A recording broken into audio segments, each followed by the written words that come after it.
E aí, meus amigos, tudo bem? Vamos aqui começar mais um vídeo de processo civil no nosso canal e agora nós vamos falar um pouco sobre atos processuais. Esse tema, atos processuais, é um verdadeiro campeão de provas e concursos. Então, se você vai prestar prova de analista, por exemplo, geralmente analista de tribunais, o tema dos atos processuais costuma ser um dos temas preferidos pelas bancas. Nesse primeiro vídeo, nós vamos falar sobre o conceito de atos processuais e algumas classificações. Não saia daí!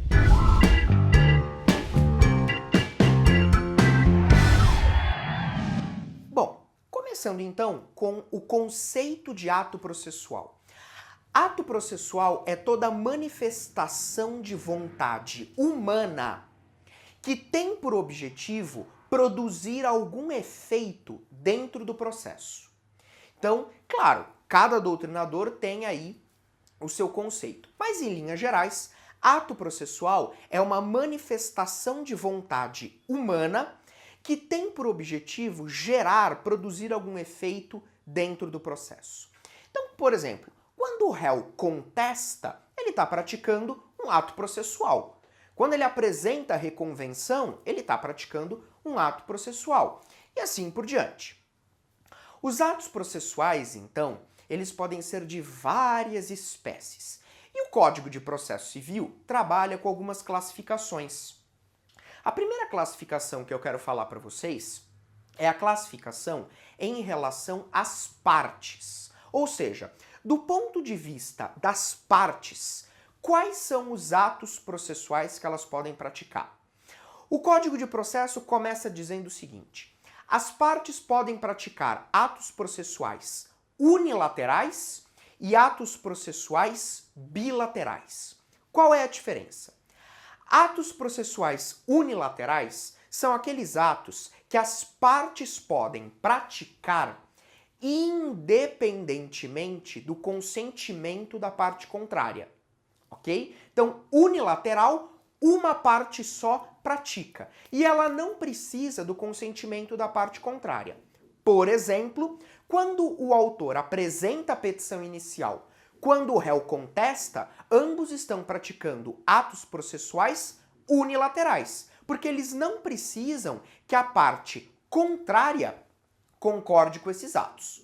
Por outro lado, os atos processuais bilaterais são aqueles atos processuais em que a parte somente pode praticá-los se a parte contrária concordar.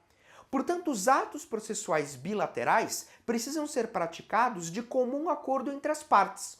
Um exemplo clássico seria a transação, por exemplo. Se eu vou fazer um acordo, falando aí em linhas gerais, um acordo só pode ser feito se ambas as partes estiverem de ok, estiverem cientes, estiverem concordando com aquilo.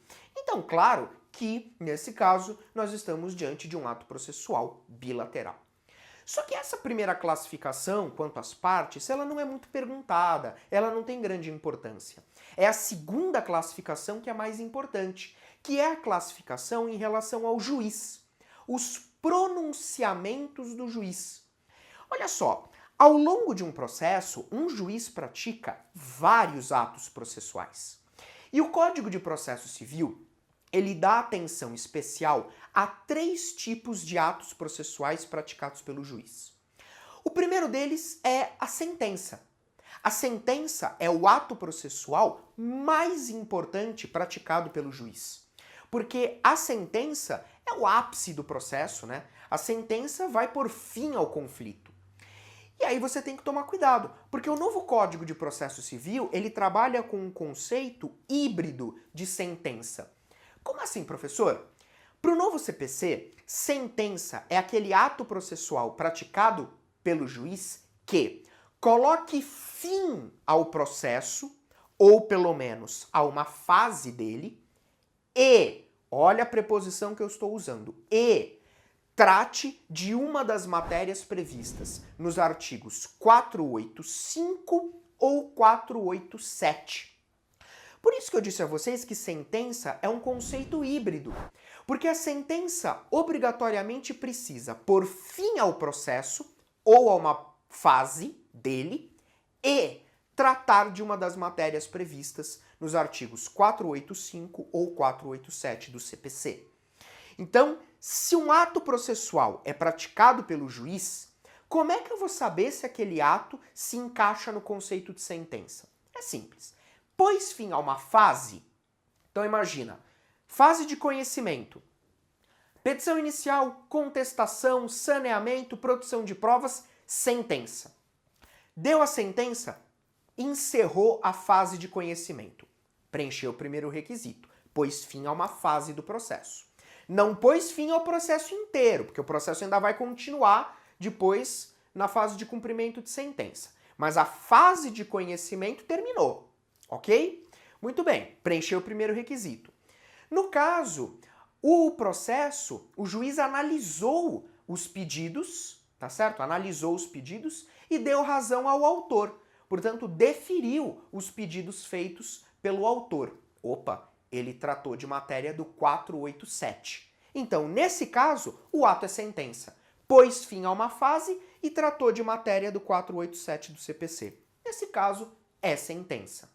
Agora, e se, por exemplo, o juiz dá uma sentença extinguindo o processo sem análise de mérito? Ora, imagina o seguinte, imagina que eu entrei com uma ação, só que o juiz ele verificou a existência de coisa julgada. O que o juiz fez nesse caso?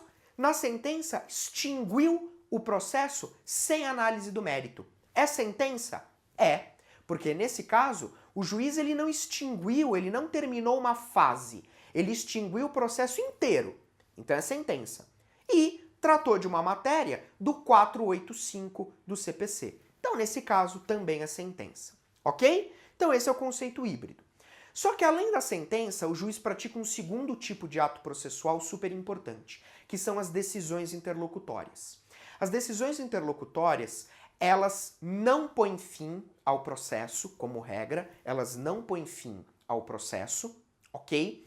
E elas servem para o juiz decidir questões incidentais que vão aparecendo no curso do processo, ok? Então, o conceito de decisão interlocutória é um conceito por exclusão, porque se não é sentença, muito provavelmente vai ser decisão interlocutória. A decisão interlocutória, ela pode ser uma decisão interlocutória, por exemplo, sobre o mérito do processo. Nós temos decisões interlocutórias em que, através da decisão interlocutória, o juiz concede pedido do autor, por exemplo. Mas nesse caso, por que é interlocutória e não é sentença? Simples, porque não pôs fim ao processo nem a uma fase dele. Então, decisão interlocutória, por exclusão, é todo aquele ato que não é sentença. E por fim, terceiro ato processual é o despacho.